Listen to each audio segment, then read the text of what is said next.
नमस्कार दोस्तों, मेरा नाम है विमल सिंह बालाजी। श्री अड्डा में आपका स्वागत है। तारीख है आज आपकी 7 फरवरी 2022 की। शिक्षा संबंधित क्या सभी अपडेट हैं, एक एक करके सभी की बात करते हैं। तो सबसे पहले शुरुआत करते हैं महान गायिका, असाधारण व्यक्तित्व की धनी जो लता मंगेशकर जी हैं, उनका कल निधन हो गया।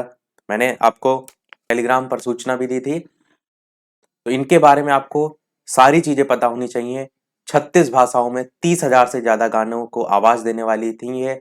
साथ ही साथ कोरोना की चपेट में आने के बाद से जो है इनका इलाज चल रहा था।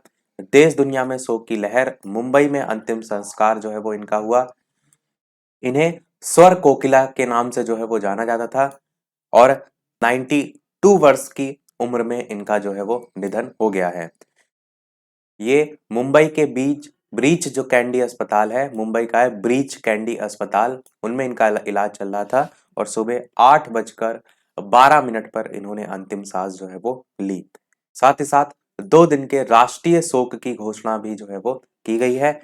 इनका अंतिम जो संस्कार है वो राजकीय सम्मान के साथ शिवाजी पार्क में जो है वो राजकीय सम्मान के साथ अंतिम संस्कार जो है वो किया गया।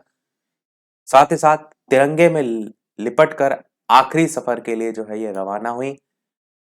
एक इमेज भी आप देख सकते हैं जहां पर मुंबई के शिवाजी पार्क में रविवार को भारत रत्न लता मंगेशकर जी को श्रद्धा सुमन अर्पित करते प्रधानमंत्री नरेंद्र मोदी। इस मौके पर कला फिल्म जगत की तमाम हस्तियां जो है वो मौजूद थीं।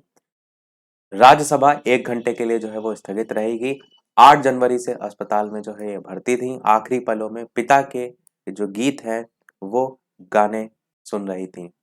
साथ ही साथ राष्ट्रपति, प्रधानमंत्री और जो सचिन तेंदुलकर जी हैं, इनके द्वारा क्या कुछ कहा गया इनके अपने शब्दों में, वो भी यहाँ पर बताया गया। थोड़ा सा जीवन परिचय पर भी नजर डालते हैं। तो इनके परिवार की बात करें तो लता जी के पिता पंडित दीनानाथ मंगेशकर मराठी के जाने माने शास्त्रीय गायक और थिएटर अभिनेता थे।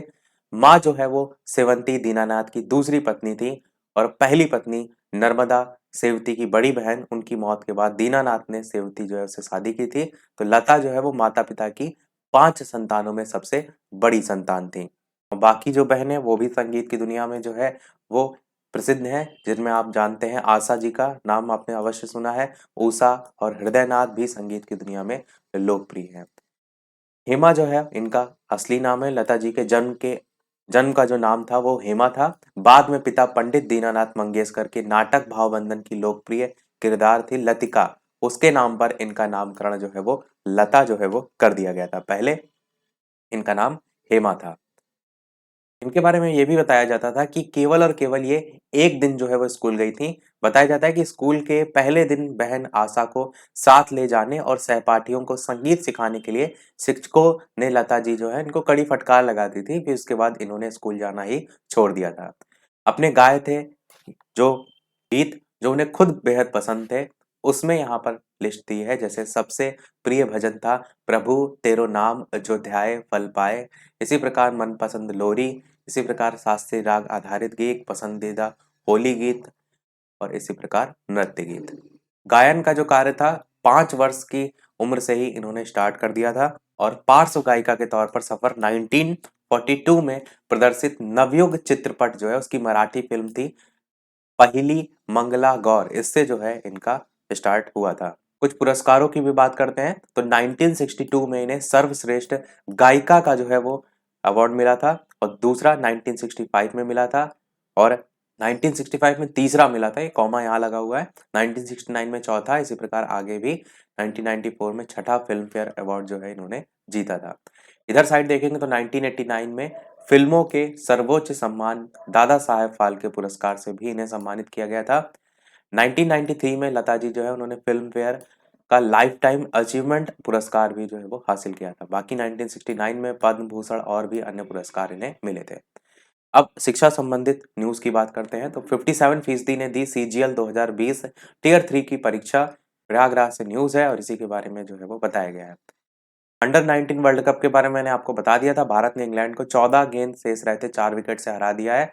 तो भारत जीत गया है, ध्यान रखिएगा। प्रधानमंत्री मोदी जो है उन्होंने भी बधाई दी है। पहले कब कब जीता है इसको लेकर भी ध्यान रखना है आपको। वैसे करंट अफेयर लास्ट में देखते हैं, पर ये बीच में आ गई तो देख ले रहे हैं। सन 2000, 2008, 2012 और 18। तो ये अभी तक 4 बार जो है वो जीता है। इसमें आप देख रहे हैं सभी कप्तान, साथ ही साथ किसको हराया है वो भी। सभी खिलाड़ियों को 40-40 लाख रुपए भी जो है वो दिए जाएंगे, वो भी यहाँ पर बताया गया है। अगली न्यूज़ है आपकी, आपत्ति का समय खत्म, परीक्षा केंद्र फंसे। यूपी बोर्ड के बारे में बताया गया है कि मार्च अंत से प्रस्तावित यूपी बोर्ड की हाई स्कूल और इंटरमीडिएट परीक्षा के केंद्र निर्धारण का काम 8 जिलों में जो है वो फंस गया है। उसी की बात यहाँ पर डिटेल में की गई है। अगली न्यूज़ है 57% ने दी सीजीएल 2020 टियर 3 की परीक्षा, उसकी बात यहाँ पर बताई गई है। आगे देखेंगे तो सीजीएल परीक्षा में 57% अभ्यर्थी शामिल, प्रयागराज के 72 केंद्रों में हुई परीक्षा, विभिन्न विभागों में 7035 पदों पर जो है वो होनी है भर्ती, उसके बारे में यहाँ पर बताया गया है। अगली न्यूज है सिपाही भर्ती, आयु सीमा 25 वर्ष जो है वो करें। प्रतियोगी छात्र संघर्ष कर रहे हैं इसको लेकर के कि आयु सीमा जो है इसको 22 वर्ष से बढ़ाकर 25 वर्ष और उप निरीक्षक जो भर्ती की उम्र सीमा है उसे 30 वर्ष जो है वो किया जाए। अगली न्यूज़ है दरोगा भर्ती का आयु सीमा बढ़ाने के लिए अड़े अभ्यर्थी, नियमित रूप से नहीं कराई जा रही भर्ती, ओवर एज हो रहे हैं प्रतियोगी छात्र। इसी को लेकर बताया गया कि प्रतियोगी छात्र ने पुलिस प्रोन्नति और भर्ती बोर्ड को पत्र लिखकर जो है राहत मांगी है। साथ ही साथ जो शिक्षक भर्ती है उसके अचयनितों ने सरकार के खिलाफ खोला मोर्चा, वो भी यहाँ पर लिखा है, जिसमें बीएड और टीईटी 2011 की क्वालिफाई और अन्य जो शिक्षक भर्ती का अचयनित अभ्यर्थी हैं उनकी बात की गई है। अगली न्यूज़ है आपकी कि दफ्तर जो है उसमें आज से 100% उपस्थिति, स्कूल में बजेगी घंटी, स्कूल कॉलेज सब जिम और स्पा सब जो है वो खुल रहे हैं, तो उसी की बात की गई। वर्क फ्रॉम होम खत्म, घटते संक्रमण के बीच केंद्र सरकार ने फैसला लिया है, उसी की बात यहाँ पर बताई गई है। स्कूल कॉलेज में सैनिटाइजेशन वगैरह भी सारी चीजें देखी जाएंगी। आगे आज से स्कूल खुलेंगे, स्कूल और कॉलेज कक्षा 9 से ऊपर तक के शिक्षण संस्थानों में शुरू होगा पठन पाठन, उसी की बात यहाँ पर की गई है। अगली न्यूज़ है आपत्ति का समय खत्म, परीक्षा केंद्र फंसे, यहाँ पर भी यूपी बोर्ड की बात की गई है। नकल के लिए बदनाम कौशाम्बी समेत 8 जिलों के केंद्र जो है वो तय नहीं है, वो सारी चीजें बताई गई हैं। लास्ट की सेकंड लास्ट न्यूज है, करंट अफेयर से रिलेटेड है कि लखनऊ में पहला टी20 मैच श्रीलंका जो है वो खेलेगा केडी सिंह बाबू स्टेडियम में। एक टेस्ट और एक वनडे खेल चुकी है मेहमान टीम। लखनऊ से जो है वो न्यूज है और करंट अफेयर के लिहाज से ये चीजें आप याद रख सकते हैं। अगली और इस वीडियो की लास्ट करंट अफेयर देखते हैं। इसके अलावा वीडियो पसंद आए लाइक भी करते रहिएगा कि भारत ने जो 1000वां वनडे खेला है, जो कि हमने इससे पहले वाली दिन में जो है करंट अफेयर देखी थी, उसमें वेस्ट इंडीज को जो है वो हरा दिया है। तो ये 1000 वनडे है, इसका क्रम भी याद रखिएगा, किसके साथ हुआ था वो भी, और भारत जीता है ये भी।